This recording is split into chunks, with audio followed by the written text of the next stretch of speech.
நானே பார்ப்பேன், அந்நிய கண்கள் அல்ல, என் கண்களே அவரை காணும். யோபு 19வது அதிகாரம் 27வது வசனம். ஃபேனி கிராஸ்பி என்ற பாடலாசிரியர் 6000க்கும் அதிகமான சுவிசேஷ பாடல்களை எழுதியவர். அவர் பிறந்து 6 வாரங்களில் அவருக்கு ஏற்பட்ட ஒரு பலவீனத்தால் பார்வை இழந்தார்.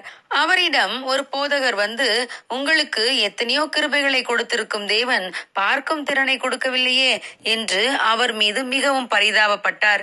அதற்கு ஃபேனி உடனடியாக, உங்களுக்கு ஒரு காரியம் தெரியுமா? ஒருவேளை பிறந்தவுடனே தேவனிடம் விண்ணப்பம் பண்ணும்படியான ஒரு தருணம் எனக்கு கிடைத்திருந்தால் நான் பிறவியிலேயே பார்வையற்றவளாகத்தான் பிறக்க வேண்டும் என்று கேட்டிருப்பேன் என்றார்கள். அதற்கு அந்த போதகர், ஏன் நீங்கள் அப்படி விண்ணப்பம் பண்ண விரும்புகிறீர்கள் என்று கேட்டார். அதற்கு ஃபேனி, ஏனெனில் நான் பரலோகத்திற்கு போன உடனே நான் பார்க்க விரும்பும் முதல் முகம் என் இரட்சகர் இயேசு கிறிஸ்துவின் முகம்தான் என்றார்கள். ஃபேனி எழுதிய பாடல்களில் ஒரு பாடல் மட்டும் அவர்கள் பல வருடங்களாக தான் மட்டும் பாடும்படி வைத்திருந்தார்கள். அந்த ஒரு பாடலும் வெளி உலகுக்கு தெரிய வந்த விதத்தை பற்றி கென்னத் ஆஸ்பெக் என்பவர் தன்னுடைய புத்தகத்திலே இவ்வாறு எழுதியுள்ளார். ஒரு நாள் நார்த்ஃபீல்டில் வேதாகம கருத்தரங்கு நடைபெற்றுக் கொண்டிருந்த போது D.L. மோடி அவர்கள் மிஸ் ஃபேனியிடம் தன்னுடைய அனுபவ சாட்சியை பகிர்ந்து கொள்ளும்படி கேட்டார். முதலில் ஃபேனி மிகவும் தயங்கினாலும் பின்பு எழுந்திருந்து தன்னுடைய அனுபவ சாட்சியை இவ்வாறாக கூறினார்கள்.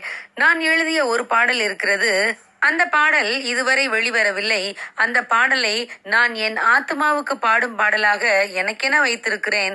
நான் சில சமயங்களில் மிகவும் சோர்ந்து போகும்போது அந்த பாடலை எனக்கு நானே பாடிக்கொள்வேன் என்று சொல்லிவிட்டு அந்த பாடலை அநேகருக்கு முன்பாக பாடி காட்டினார்கள். கேட்டவர்கள் கண்களில் கண்ணீர் வடிந்தது. ஒரு நாள் என் வெள்ளி கயிறுகள் கட்டுவிடும். அப்போது இதை போல நான் பாட முடியாது.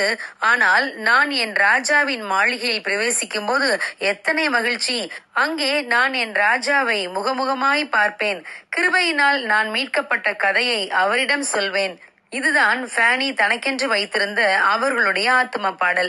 தான் பாடியதைப் போலவே ஃபேனி தன்னுடைய 95வது வயதில் தான் நேசித்து சேவித்த ராஜாதி ராஜா இயேசுவை பார்க்கும்படி மகிமைக்குள்ளே பிரவேசித்தார்கள்.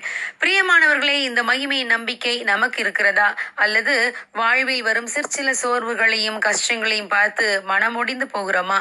பரிசுத்தவானாகிய யோபுவுக்கு எத்தனையோ இழப்புகளும் ஏமாற்றங்களும் கஷ்டங்களும் வந்தன. ஆனாலும் யோபு மனம் தளரவில்லை. தன் மகிமையின் நம்பிக்கையை விட்டுவிடவில்லை.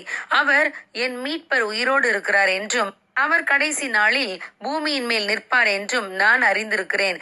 இந்த என் தோல் முதலானவைகள் அழுகி போன பின்பு நான் என் மாம்சத்திலிருந்து தேவனை பார்ப்பேன். அவரை நானே பார்ப்பேன். அந்நிய கண்கள் அல்ல, என் கண்களே அவரை காணும் என்றார். ஆம், இந்த வாஞ்சை நமக்கும் இருந்தால் உலகத்தின் பாடுகள் நமக்கு ஒரு பொருட்டாக தெரியாது. தேவன் அந்த மகிமையின் நம்பிக்கையை நமக்கும் அருள்வாராக. God bless you. Have a good day.